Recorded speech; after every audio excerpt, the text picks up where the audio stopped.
Shalom, shalom frères et sœurs en Christ et bienvenue dans la Tivo de ce jeudi 21 décembre 2023. La Tivo est écrite par le pasteur Chris Yakilome et la lecture vous est offerte par les vérités de l'Évangile. Notre thème d'aujourd'hui est qu'est-ce qu'un ministre? Nous sommes des ministres de la réconciliation. Notre verset d'ouverture est tiré de 2 Corinthiens 5 au verset 18 qui déclare « Et tout cela vient de Dieu, qui nous a réconciliés avec lui par Christ et qui nous a donné le ministère de la réconciliation. » Alléluia. Le pasteur nous dit que dans le Nouveau Testament, tu remarqueras que le mot ministre est beaucoup utilisé. Il est intéressant de savoir qu'il y a 3 mots grecs à partir desquels il est traduit. Le premier est doulos, qui est comme un serviteur ou un esclave. Paul s'appelait parfois lui-même un doulos, un esclave, c'est-à-dire un esclave ou un serviteur de Jésus-Christ, dans Romains 1 au verset 1. Ensuite, il y a un autre mot grec pour ministre appelé upérotes, qui fait référence à l'office du ministère, comme nous le trouvons dans l'histoire de la conversion de l'apôtre Paul sur son chemin vers Damas. Au cours de cette conversation, Jésus a dit à Paul « Je te suis apparu pour t'établir ministre et témoin des choses que tu as vues et de celles pour lesquelles je t'apparaîtrai » dans Acte 26 au verset 16.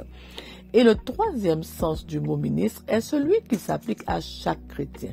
C'est diaconia en grec, qui fait référence à une personne qui sert, comme quelqu'un qui est serveur.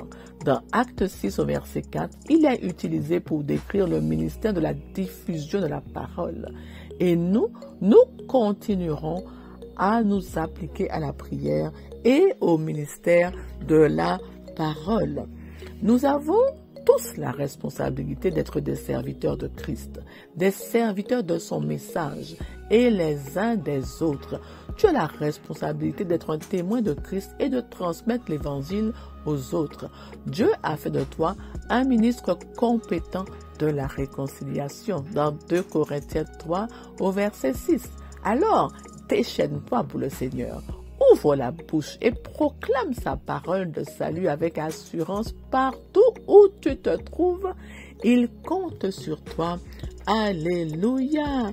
Mon frère, ma sœur, aujourd'hui, le pasteur nous parle du ministère de la réconciliation.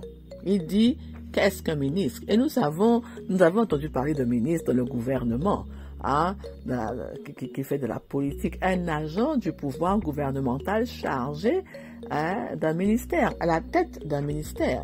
Et là, le pasteur nous dit que, nous sommes tous des ministres de la parole, établis par Dieu lui-même. Tous les enfants de Dieu.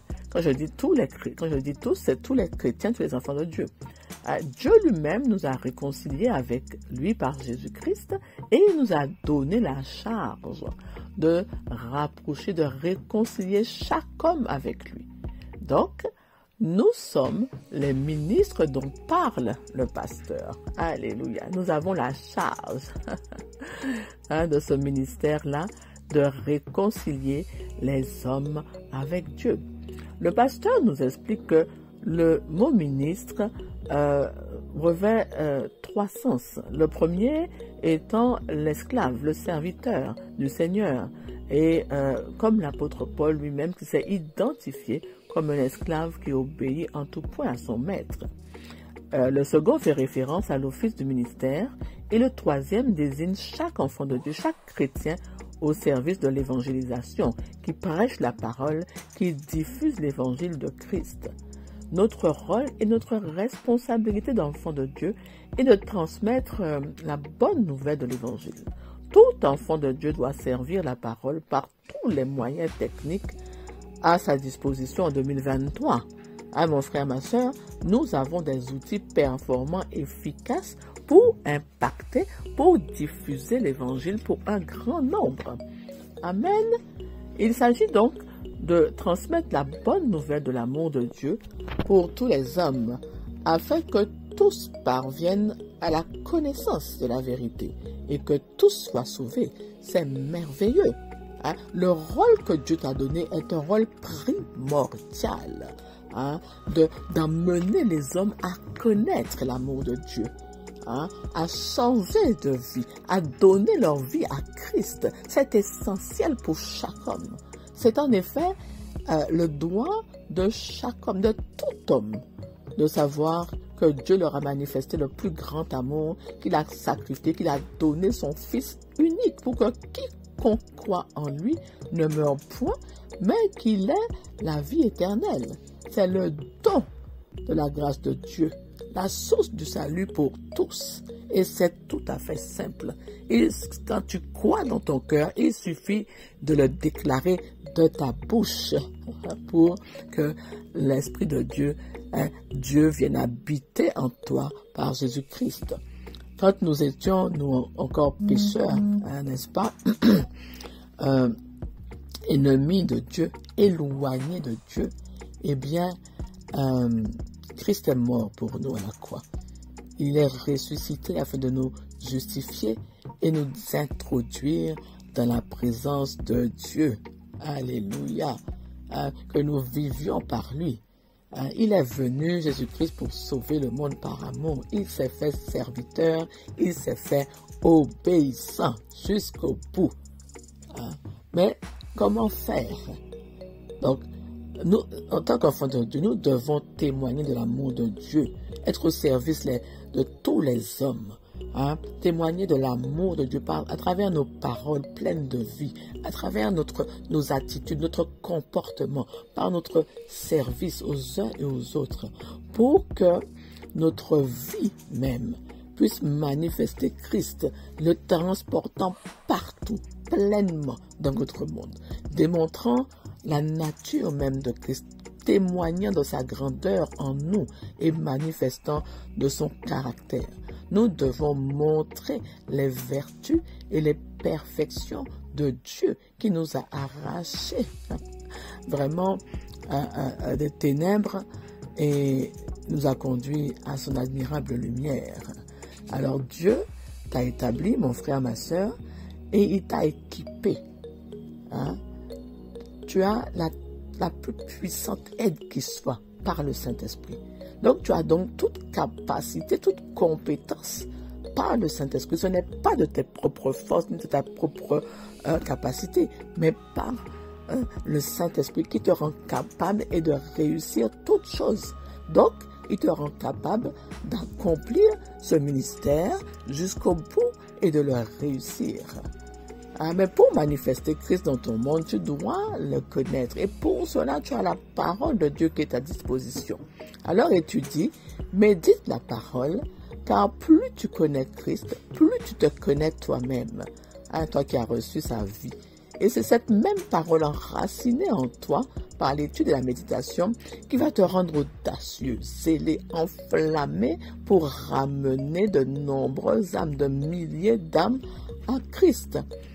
Alors maintenant, mon frère, ma soeur, décide de ne plus te taire, mais de témoigner par ta vie des transformations, du renouvellement de ton esprit, des bienfaits de la vie de Dieu en toi. À tous ceux que tu rencontres, même à ceux que tu ne connais pas à travers tous les réseaux sociaux, proclame la parole avec assurance, avec ardeur, prêche par tous les moyens et en tout temps, éclaire ton monde, conduis des pécheurs à la réconciliation avec Jésus-Christ. C'est un rôle essentiel, c'est un ministère vraiment glorieux. Hein? Tu es un ambassadeur pour Christ, un ambassadeur du divin évangile d'amour et de la grâce de Dieu. C'est un privilège, mon frère, ma soeur, parce que Dieu a mis en toi toute sa confiance. Il sait que tu es capable, car tu as en toi sa capacité. Tu es un ministre de la réconciliation. Les hommes attendent que tu parles, que tu te manifestes, que tu proclames la parole, pour que eux aussi, eh bien, ils connaissent les bontés de Dieu et qu'ils fassent la rencontre avec l'amour de Dieu. Alléluia. Maintenant, mon frère, ma soeur, je vais t'inviter à prier avec moi. Merci de répéter. Merci, Père, de m'avoir jugé fidèle et digne d'être un ministre de la réconciliation. Je suis passionné par l'Évangile. et je le prêche avec audace à tout le monde dans mon monde. Catapultant les pécheurs du domaine des ténèbres dans ton royaume de lumière. Au nom de Jésus. Amen. Alléluia. Gloire à Dieu. Aujourd'hui, mon frère, ma soeur, je t'invite donc à prier pour tous les ministres de Dieu, les ministres de l'évangile de Dieu, y compris toi-même, puisque tu as décidé aujourd'hui de pouvoir déclarer, diffuser l'évangile dans ton monde. Déclare que tous, ils sont fortifiés pour mener à bien et achever l'œuvre à laquelle Dieu les a appelés, ainsi que toi-même. Alléluia. Sois béni, mon frère, ma soeur. Je te dis à bientôt pour une nouvelle Tivo.